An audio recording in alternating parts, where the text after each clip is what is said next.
Hi all, welcome back to my channel. In this video, I want to share a disgusting story with you coming from New Boston, Texas. On October 9th of 2020, New Boston police say they responded to a 911 call coming from a residence on Austin Street at around 10:20 a.m. Police say when they got to the home, they found a deceased woman who appeared to have had a baby cut from her womb.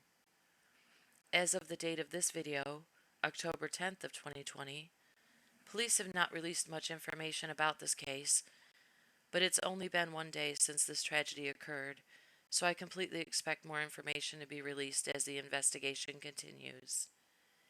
So, because I'm impatient, I've been searching for more information online, and I'm finding quite a bit being posted in true crime groups. So, I'm going to share the information I found in this video with the disclaimer that this information did not come from police or any news sources that I can find. It's coming from posts from family members and true crime groups online.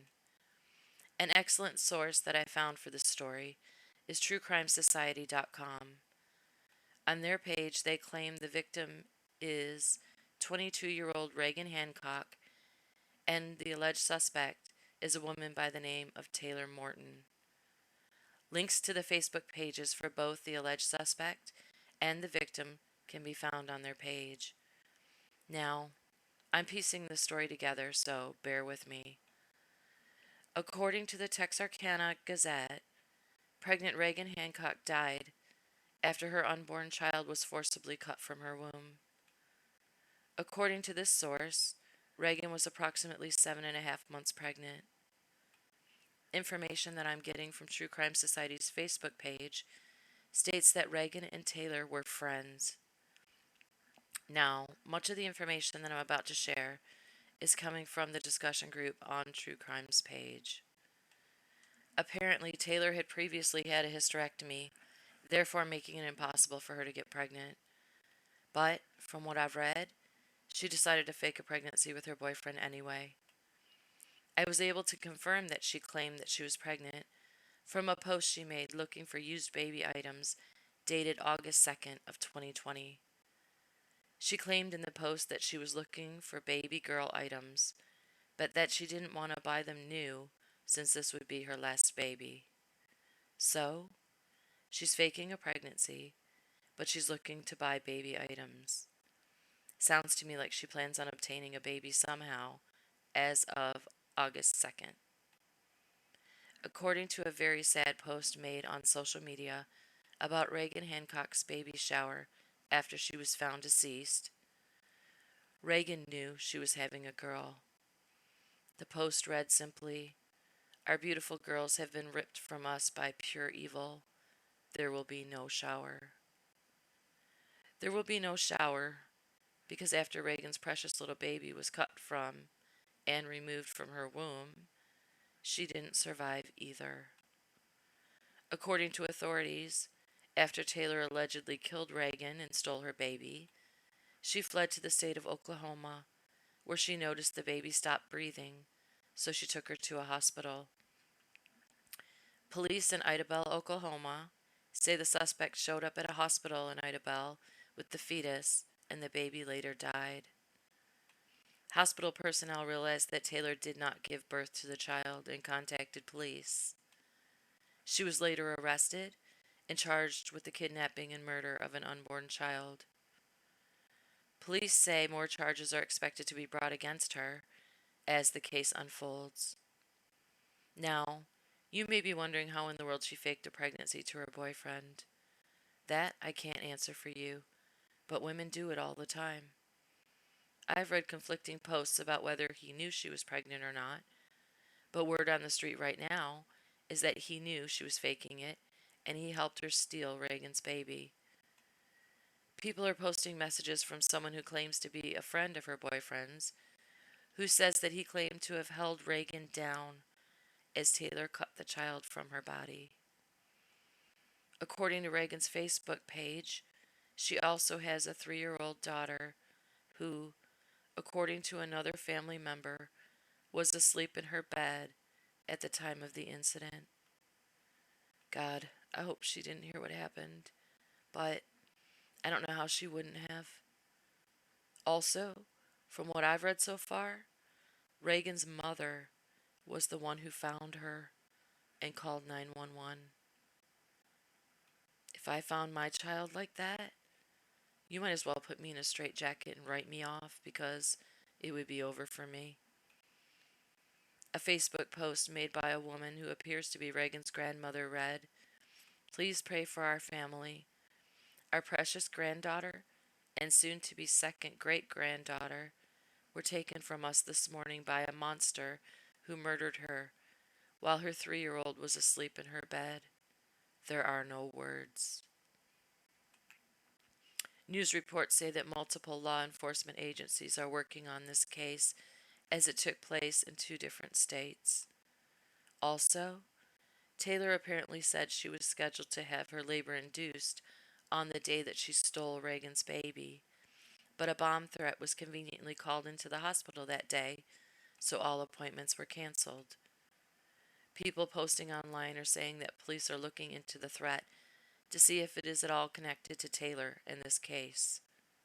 So, Taylor wants a baby with her boyfriend, but she can't have one, so she decides to fake a pregnancy, knowing that her friend is pregnant, so she'll just take hers. So she's gonna what? Act devastated that her friend was murdered and her baby was stolen, while she just went about her merry way raising her friend's child? And no one was ever gonna find out, huh? Hmm. She would have had to have 100,000,000,000% have had faith in her boyfriend that he would never tell, unless she made sure he was right there with her, holding Reagan down, so he would be just as culpable as she was. Could you imagine wanting a baby so badly that you would actually consider doing something so heinous as to cut one out of its mother's body to steal it? If you take a look at Taylor's Facebook page, you'd never guess that she would either.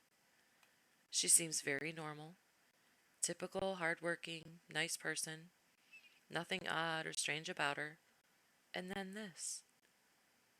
Like I said earlier, this just occurred one day ago, as of the date of this video, so I've not seen any people who knew Taylor before this commenting on the kind of person she is.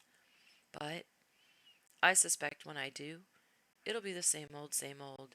She was the nicest person. I would have never thought she would do something like this. She would just do anything for anybody, etc. You know, the same reports we always hear about horrible, evil people from the very people who claim to have known them. But they didn't. Unfortunately, horrific cases like this, where babies are cut from the wombs of pregnant women, are not extremely rare. They happen more often than we think. We just don't always hear about them. I can think of a couple right offhand as I'm doing this video. I remember one not too long ago where a woman advertised that she was selling used baby clothes in a Facebook group to lure a pregnant woman to her home so she could steal her baby from her body.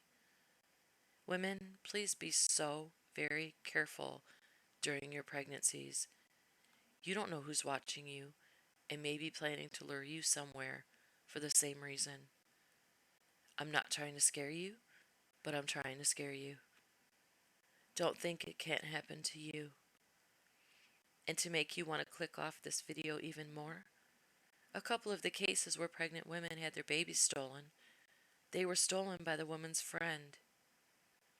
This case, for example, and the national case that happened not too long ago, where new mother Heidi Broussard was lured by her friend Magen Fieramusca to get into her vehicle with her newborn, and they disappeared. Police ultimately found Heidi murdered in the trunk of Megan's car, and Megan was raising Heidi's baby as her own. According to Heidi's family and friends, she and Megan were very good, if not best friends, and Megan was even at the birth of Heidi's baby. Again, Megan faked her pregnancy, as Taylor did in this case, all the while planning on murdering her friend Heidi to steal her baby. Want me to make your hair stand up? After Magen lured Heidi and her newborn away from her apartment, she and her baby were reported missing.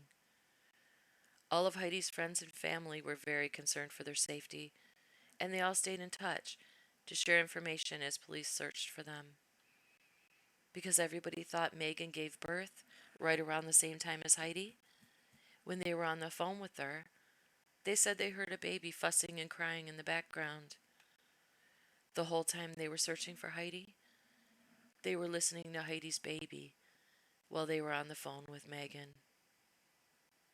If that didn't just creep you right the hell out, then you need to get yourself checked, 'cause you ain't right. But I still love you. Thank you so much for watching. If you like the content on my channel, I'd appreciate it if you'd like this video and consider subscribing for more content. It helps my channel grow and shares my videos out.